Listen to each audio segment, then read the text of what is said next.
আসসালামু আলাইকুম ভিউয়ার্স, কেমন আছেন সবাই? আশা করি সকলে খুব ভালো আছেন। তো কম্পিউটার অফিস অ্যাপ্লিকেশনের আজকে আরও একটি পর্ব নিয়ে চলে আসলাম আপনাদের মাঝে।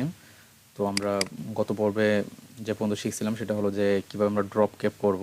তো আজকে শিখবো হলো যে ডকুমেন্টে বিভিন্ন সিম্বল এবং প্রতীক সংযোজন করা।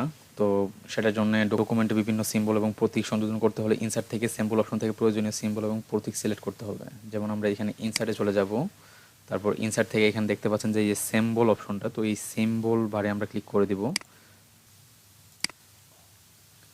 তো এখানে দেখতে পাচ্ছেন যে বিভিন্ন রকমের সিম্বল চলে আসছে। তো আপনারা চাইলে যে কোনো সিম্বল নিতে পারেন। তো এখানে যেগুলো আছে তো তার চাইতে যদি বেশি কিছু চাই তো সেটার জন্য আমরা এই যে মোর সিম্বলে ক্লিক করব।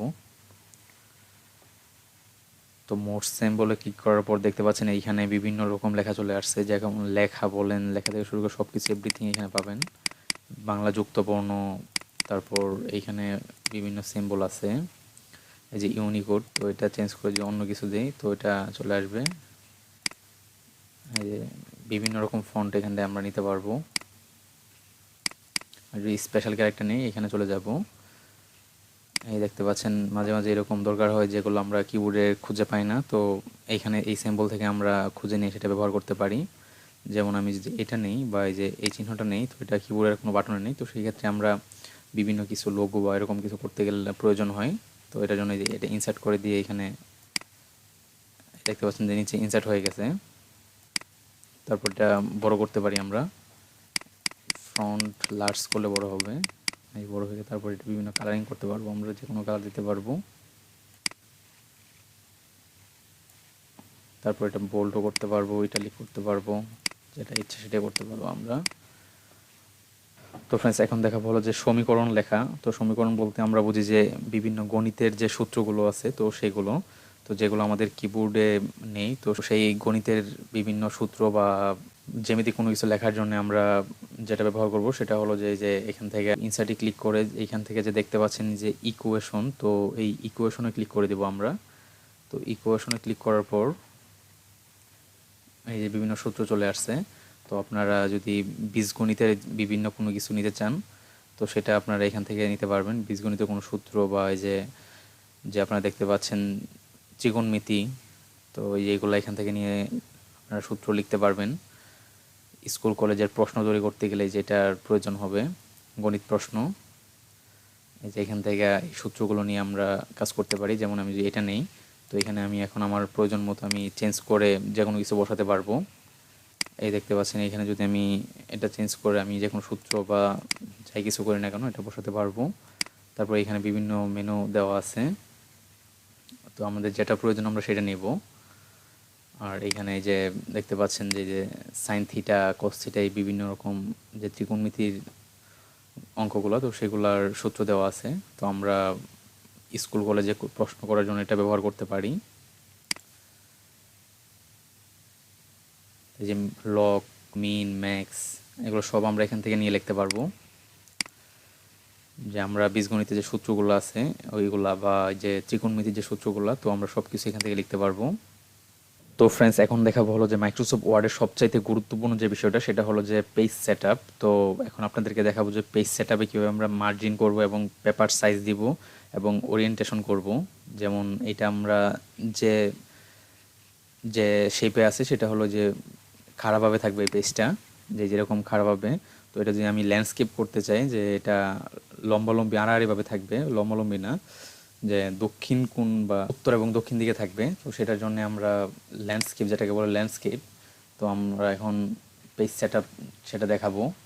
তো পেজ সেটআপের জন্য আমরা চলে যাবো এখান থেকে, এই যে দেখতে পাচ্ছেন যে লেআউট, তো এই লেআউট অপশনে ক্লিক করব। তারপর লেআউট অপশন থেকে এখানে দেখতে পাচ্ছেন যে পেজ সেটআপ, তো এই পেজ সেটআপে আমরা ক্লিক করে দিব, এই যে এইখানে এই ডটটাতে। তারপর এখানে এই যে পেজ সেটআপের যে ডায়ালগ বক্স, তো সেই ডায়ালগ বক্সটা চলে আসছে। তো এখানে দেখতে পাচ্ছেন যে প্রথমে যেটা আসছে সেটা হলো যে এই যে পোর্ট্রেট বা এই যে ল্যান্ডস্কেপ, তো এটা হলো পেজটা আমাদের এখানে লম্বালম্বি আছে, তো আমরা যদি এভাবে দিতে চাই তো এখানে ল্যান্ডস্কেপ করলে পেজটা এরকম হয়ে যাবে। যে দেখতে পাচ্ছেন এখন এরকম আছে, তো এখন এই যে তারপর এটা দিলে এরকম হয়ে যাবে। তো এখন আমরা এই যে পেজের প্রতিটা অংশ এখানে দেখতে পাচ্ছেন 1 ইঞ্চি করে আছে, তো আমরা এটা কমাই দেবো এখান থেকে। দেখতে পাচ্ছেন এখানে কমতেছে, এখানে সব জায়গায় 5 করে দিই।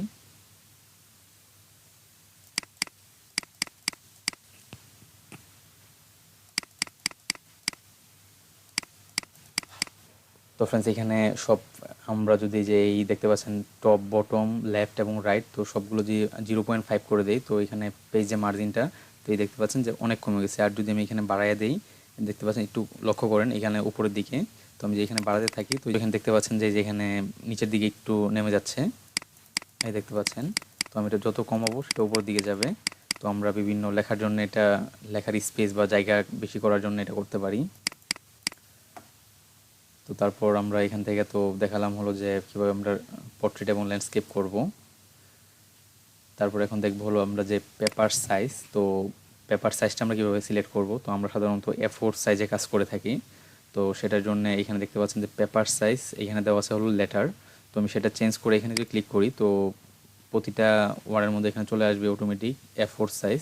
তো আমাদের এখানে খুঁজে নিতে হবে। তো আমি এখান থেকে যদি A4 দিয়ে দেই তো দেখতে পাচ্ছেন এটা A4 সাইজের পেপারের মাপে হয়ে গেল। তো ফ্রেন্ডস এখন দেখবো হলো যে হেডার ফুটারের যে মার্জিনটা, তো সেটা তো ওই যে এখানে লেআউটে ক্লিক করে দেখতে পাচ্ছেন যে হেডারের যে এখানে 0.5 cm দেওয়া আছে, বা এই যে ফুটারের 0.5, এটা কমালে যে হেডারের যে মার্জিনটা আছে তো সেটা কমে যাবে। তো এটা যদি আমরা ক্লিক করে দিই তো এটা হেডারের মার্জিন কমে যাবে। তারপর এখানে এগুলো সব কিছু করে দিয়ে ওকে করে দিলে এটা পেজ সেট আপ হয়ে যাবে। তো দেখতে পাচ্ছেন পেজটা আরও অনেকটা জায়গা নিয়ে হয়ে গেছে। তো এভাবে আমরা পেজ সেট আপ করে আসলে সুন্দরভাবে প্রিন্ট দিতে পারবো। এই যে এখন এই যে এরকম ল্যান্ডস্কেপ হয়ে যাবে।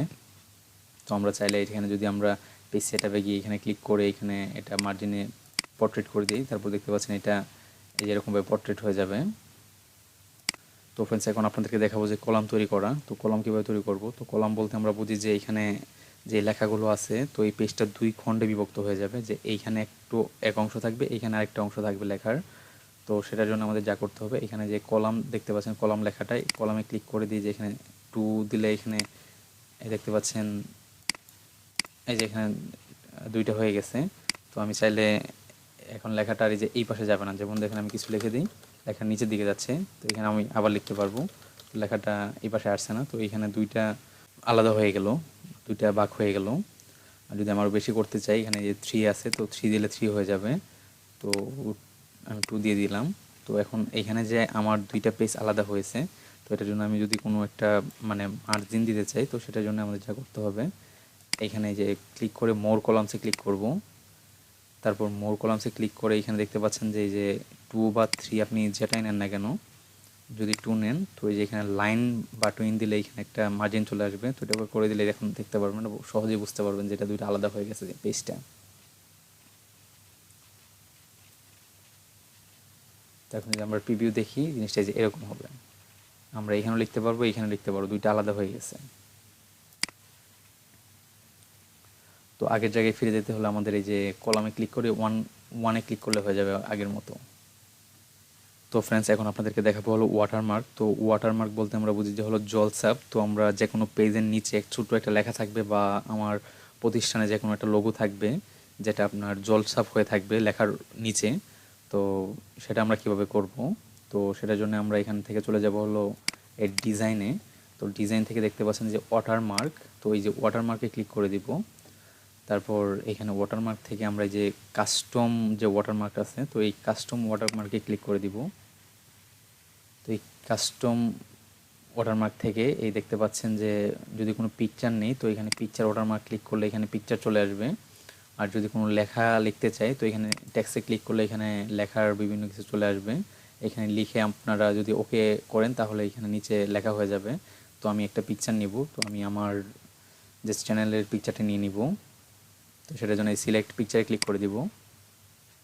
তারপরে যে এখান থেকে ওয়ার্ক অফলাইনে ক্লিক করব, যে আমি অফলাইনে কাজ করব। তারপর আমি যে লোকেশনে রাখছি আমার লোগোটা আমি সেটা ক্লিক করে দিব।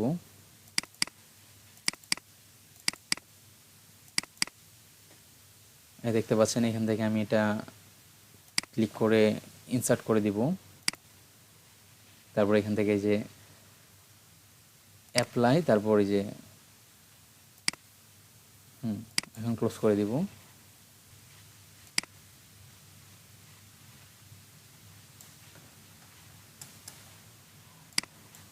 তো এটা চাইলে আরও কালারটা ডিপ বা আরও কম করতে পারেন। তো সেটার জন্য এই যে এখানে কাস্টমে ক্লিক করে যদি ওয়াশ আউট করেন, ওকে করলে এটা আরও কমে যাবে কালারটা। আর যদি এখানে আবার ক্লিক করে এটা ওয়াশ আউটটা উঠিয়ে দেন, ওকে করে দিলে যেরকম হয়ে যাবে।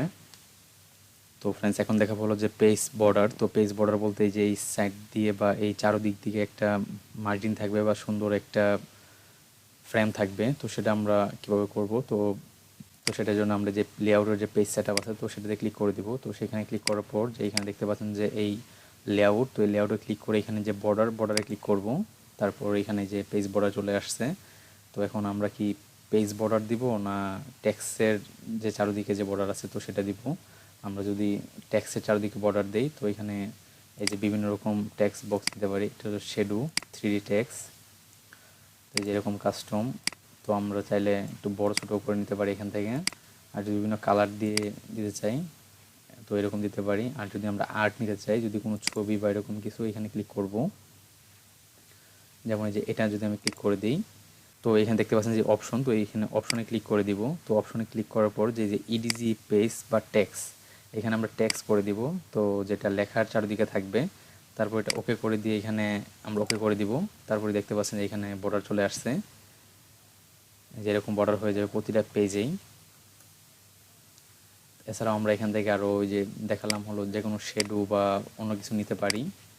যেমন আমি যে শ্যাডোটা নেই, তো এই শ্যাডোটা কেমন হবে, এরকম হলে এটা, তারপর এটা এখান থেকে নাম দিয়ে এখানে ওকে করে দিব। এই যে এটা এরকম হয়ে যাবে।